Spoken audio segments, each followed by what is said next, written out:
বন্দে পুরুষোত্তম, বন্দে পুরুষোত্তম, বন্দে পুরুষোত্তম। পরম প্রেমময় দয়াল শ্রী শ্রী ঠাকুর অনুকূলচন্দ্র রাতুল চরণে আমার কোটি কোটি প্রণাম জানাই। ইষ্ট পরিবারের সকলের চরণে আমার কোটি কোটি প্রণাম জানাই। আমার প্রিয় ইষ্টপ্রাণ দাদাদের রান্দিত জয়গুরু এবং সর্বই মঙ্গল হয় দয়ালের চরণে এই নিবেদন জানাই।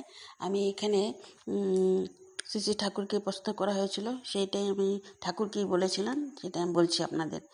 ভক্ত প্রশ্ন করলো, নামে ভাইটাল চেঞ্জ জীবনীয় পরিবর্তন আনে, কিন্তু চরিত্রের পরিবর্তন আনে কি? তো শ্রী ঠাকুর তখন বললেন, মেকানিক্যালি যান্ত্রিকভাবে কিছুই আনে, তবে শারীরিক, মানসিক ও আধ্যাত্মিক এই 3 রকমের সদাচার ছাড়া উচ্চতর চেতনার ফ্লো প্রবাহ হয় না। 3 রকম সদাচার যদি সমতালে পালন করে যায় তাহলে অবশ্যই চারিত্রিক পরিবর্তন এসে যায়। এই সব নিয়ে যদি বেশি কচকচি করতে যান তাহলে মুশকিল।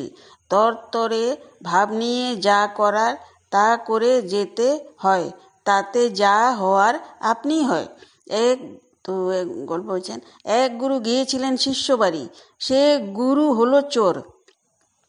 তার কোনো চরিত্রগত সম্পদ ছিল না, কিন্তু শিষ্যের ছিল তার প্রতি অগাধ ভক্তি। সেই শিষ্যের একটি ছেলে মারা গেল। সে তখন ভক্তি ভরে গুরুর পা ধোয়ানো জল ছিটিয়ে তাকে বাঁচিয়ে তুলল। গুরু তখন ভাবল, আমি তো তাহলে হয়ে গেছি একজন। এই ভেবে আরেক শিষ্য বাড়ি গিয়ে তার ছেলেকে গলা টিপে মেরে ফেলে। তার হাড় না কি জানি চুরি হয়েছে। তখন ধরে ফেলল তাকে। তো সবাই বেদমপ্রহার। সে তখন নিজের পায়ের ধুয়ে ছেলেটার গায়ে কেবল ছেটায়, কিন্তু কোনো ফলই ফলে না। তখন তাকে ধরে আরও মার।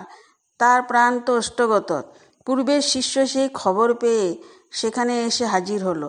সে গুরুর এই অবস্থা দেখে ভগবানের নাম নিয়ে গভীর বিশ্বাসে গুরুর পাদোদক সংগ্রহ করে সেই মরা ছেলের গায়ে ছিটিয়ে দিতেই সে বেঁচে উঠল।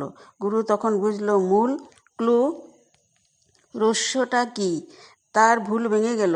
সে চুরি ছেড়ে দিল। তার গুরুর নির্দেশ মতো নিষ্ঠা সহকারে সেই সাধন ভজন শুরু করে দিল। তো এমনি করে আস্তে আস্তে সে প্রকৃত সাধু হয়ে উঠল।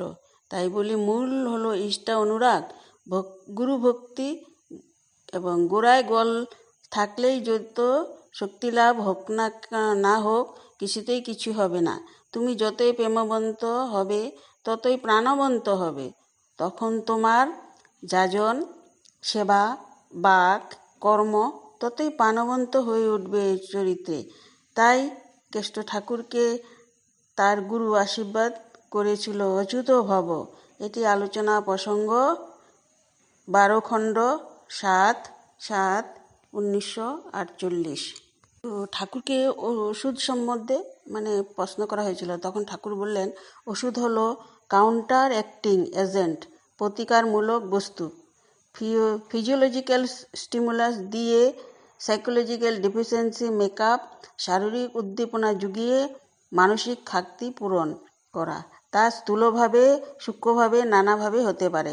তখন শরৎদা বলল, খাওয়াটা প্রসন্ন চিত্তে হওয়া দরকার।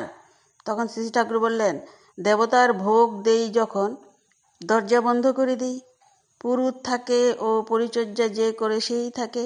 স্বাস্থ্য ও সদাচারসম্মত প্রস্তুতি চাই। আর কোনো ইম্পালস সারা যেন বিব্রত করতে না পারে এমন খাবার খাবে যা প্রীতিদায়ক ও সহজপাচ্য। ভিজে পায়ে খাওয়া ভালো। তখন স্টমাকে পাকস্থলী সার্কুলেশন রক্ত সঞ্চালন বেশি হয়, হজমটা ভালো হয়। মনুতে আছে ওতে দীর্ঘায়ু হয়। ভিজে পায়ে ঘুমাতে নেই, তাতে ব্রেন সার্কুলেশন, মস্তিষ্কে রক্ত সঞ্চালন বেশি হয়। ভালো ঘুম হয় না, শুকনো পায়ে ঘুমাতে হয়। আমাদের এই জাতীয় সবগুলিকে বলে ধর্মচর্যা। সত্তাকে যা ধারণ করে তারই আচরণ। যে চলনায় তুমি বাঁচতে পারো, সমস্ত ঝঞ্ঝাটাকে অতিক্রম করে বিচ্ছিন্ন হয়ে না ওঠো, তাই ধর্মাচরণ। সমাজ কথার একাদশে এক সংহতিতে পারস্পরিক সেবা অনুচর্যা নিয়ে গমন। একটি ভাই কাজকর্ম কার্যকতা বিষয় জানালেন। শ্রী ঠাকুর বললেন, নিজেকে গুছিয়ে নাও, ভালো করে কাজকর্ম করো। যে নিজেকে গুছিয়ে নিতে পারে না, সে কোনো কাজও গুছিয়ে নিতে পারে না।